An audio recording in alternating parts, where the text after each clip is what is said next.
আসসালামু আলাইকুম, স্বাগত জানাচ্ছি চট্টগ্রাম বিশ্ববিদ্যালয়ের ডি ইউনিটের একটি স্পেশাল ভিডিওতে। এবং এই ভিডিওর টপিক তোমরা অলরেডি বুঝতেই পারছো এর থাম্বনেইল দেখেই, যে ডি ইউনিটে আসলে থার্ড মেরিটটা কবে প্রকাশ করতে পারে এবং এই থার্ড মেরিটের জেনারেল এবং কোটা থেকে কোন সাবজেক্ট কত দূর পর্যন্ত পাবে, সায়েন্স আর্টস কমার্স কোন স্টুডেন্টরা কত দূর পর্যন্ত আসলে পাবে।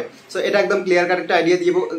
এছাড়া হচ্ছে আমাদের অন্যান্য ইউনিটে যারা যারা আছো তাদের জন্য কিন্তু স্পেশাল ভিডিও আসছে। অনেকদিন থেকে আমি ভিডিও দিই নাই, বাট এখন হচ্ছে চাইলাম যে তোমাদের জন্য আপডেট আসলে রাখা একটু প্রয়োজন। অনেকেই ইনবক্সে নক দেওয়া শুরু করছো, আমার ব্যস্ততার কারণে অনেকে ইনবক্স এখনো চেক করার সম্ভব হয় নাই। সো যারা যারা ইনবক্স দিয়েছেন এবং চেক করতে পারে নাই তাদের জন্য আন্তরিকভাবে দুঃখিত, হয়তো সময় করে রিপ্লাই দিয়ে দিব। সো এখন দেখেন ডি ইউনিটে বিশেষ করে আমাদের থার্ড মেরিট দেওয়ার সম্ভাবনা কবে আছে। এটা হচ্ছে মূলত 1 কিংবা 2 তারিখ, আমাদের জুন মাসের, এই যে সামনে আসছে জুন, এই জুনের 1-2 তারিখের মধ্যেই কিন্তু থার্ড মেরিট প্রকাশ করবে। এবং এই থার্ড মেরিট প্রকাশ করার পরে তোমাদের হচ্ছে প্রাইমারি অ্যাডমিশনটা হবে মূলত 5-6 তারিখের মধ্যেই। 5-6 তারিখের মধ্যেই কিন্তু প্রাইমারি অ্যাডমিশনটা কমপ্লিট হয়ে যাবে। তারপর কিন্তু তোমরা বুঝতেই পারছো যে আসলে এমনিতেই ছুটি আছে শুক্রবার শনিবার, এছাড়া হচ্ছে ভার্সিটি অফ হয়ে যাবে, মানে ঈদের ছুটি আসছে। সো ঈদের ছুটির পর আরও একটা কথা আগেই বলে রাখি, যারা থার্ড মেরিটে সাবজেক্ট পাবো না, ফোর্থ মেরিটের জন্য যারা অপেক্ষা করবা তোমরা কিন্তু অবশ্যই একটু ধৈর্য ধরতে হবে। সেটা হচ্ছে ঈদের আগে কিন্তু আর ফোর্থ মেরিট প্রকাশ করা হবে না, ঈদের পরেই প্রকাশ করা হবে। অথবা ঈদের ছুটি শেষের আগের দিন প্রকাশ করলেও তোমরা ওই ছুটির পর দিন থেকে বা তারপর দিন থেকে প্রাইমারি এডমিশন কনফার্ম করবা। এটা হচ্ছে তোমাদের জন্য অ্যাডভান্স একটা ইনফরমেশন। ওকে, সো এখন থার্ড মেরিট কবে প্রকাশ করবে সেটা তো জানলাম, বাট এই যে আমাদের সায়েন্স আর্টস কমার্স কার জন্য আসলে কত দূর পর্যন্ত যাবে এটা নিয়ে যদি বলতে চাই, ডি ইউনিটটা খুবই ভালো। হ্যাঁ, ডি ইউনিটে হচ্ছে সায়েন্সের জন্য সেকেন্ড যে মেরিট চলছে, সেকেন্ড মেরিটে কিন্তু 2147 পর্যন্ত পেয়েছে অ্যানথ্রোপোলজি পেয়েছে সায়েন্স থেকে, যে স্টুডেন্টটা সর্বশেষ যার মেরিট পজিশন 2147 এবং এবারে 2650 থেকে 2700 পর্যন্ত সম্ভাবনা আছে। 2650 থেকে 2700 পর্যন্ত একটা সম্ভাবনা আছে থার্ড মেরিটে সায়েন্স থেকে। আর মানবিক থেকে তাদের জন্য দুঃখ যে তারা আসলে অর্ধেকও যায় না, এরকম একটা অবস্থা দাঁড়ায়।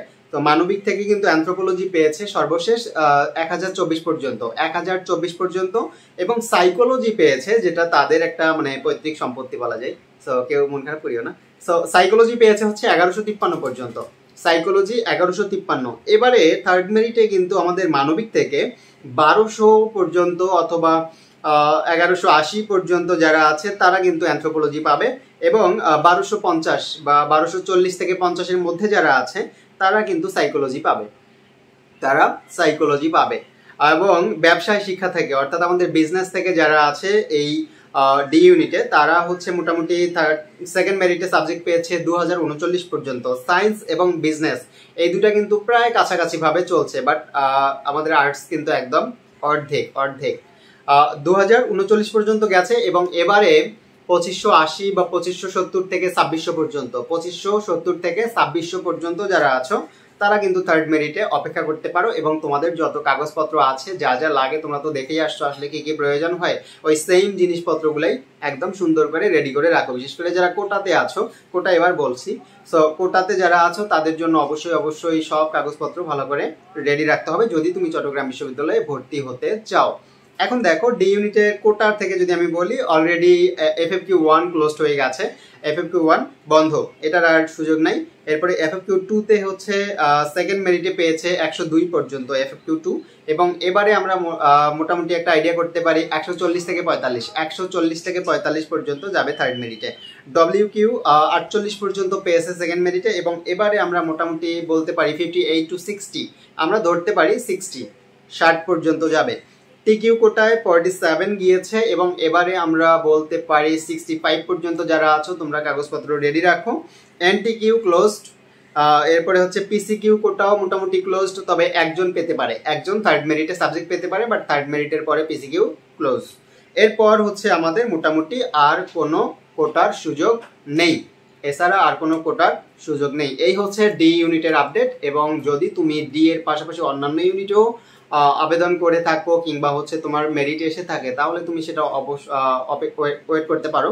এবং কোনো গার্ডিয়ান আমাকে ফোন দিয়ে বলছিল যে আমার হচ্ছে মেয়ে, তার হচ্ছে মেরিট পজিশন মোটামুটি বি এবং ডি ইউনিট দুটোতেই আসছে, তিনি কিন্তু এখনো কোনো সাবজেক্ট পায় নাই, দুটোনার মধ্যে আছে। এখন এইখানে একটা কথা বলে রাখি, অনেকেই এখানে ম্যাক্সিমাম স্টুডেন্ট দেখা যায় যে আছে যেহেতু চট্টগ্রাম বিশ্ববিদ্যালয়ে সব ইউনিটে পরীক্ষা দেওয়া যায় সায়েন্স থেকে হলে, সো তারা সবগুলোতেই পরীক্ষা দিয়ে রাখে, কিংবা 2টা ইউনিটে সিলেক্ট হয়ে গেছে, একটাতে এখনো সাবজেক্ট আসে নাই। যদি তুমি মনে করো বিতে আগে আসছে, বি তুমি কনফার্ম করো, ডিতে কিন্তু আর আসার সুযোগ নেই। অথবা তুমি যদি ডি এর জন্য অপেক্ষা করো, সেটাও কিন্তু আর একটা সমস্যা। সেটা হচ্ছে যে তুমি এখনো বি সাবজেক্ট পেয়েও ছেড়ে দিলা, বাট ডিতে আসবে কিনা সেটাও কিন্তু মানে ভয় ভীতির মধ্যে আছি। সো এই হচ্ছে আমাদের ডি ইউনিটের আপডেট। আশা করছি তোমরা বুঝতে পারছো, এবং যদি তোমার ভালো লাগে তাহলে টুস করে একটা লাইক দিয়ে দাও এবং ছোট্ট একটা কমেন্ট করে দাও। এছাড়া যদি তোমার মেরিট পজিশন আরো দূরে থাকে, তাহলে তোমার মেরিট পজিশন তুমি কমেন্ট করতে পারো এবং আমি আনসার দিব অবশ্যই।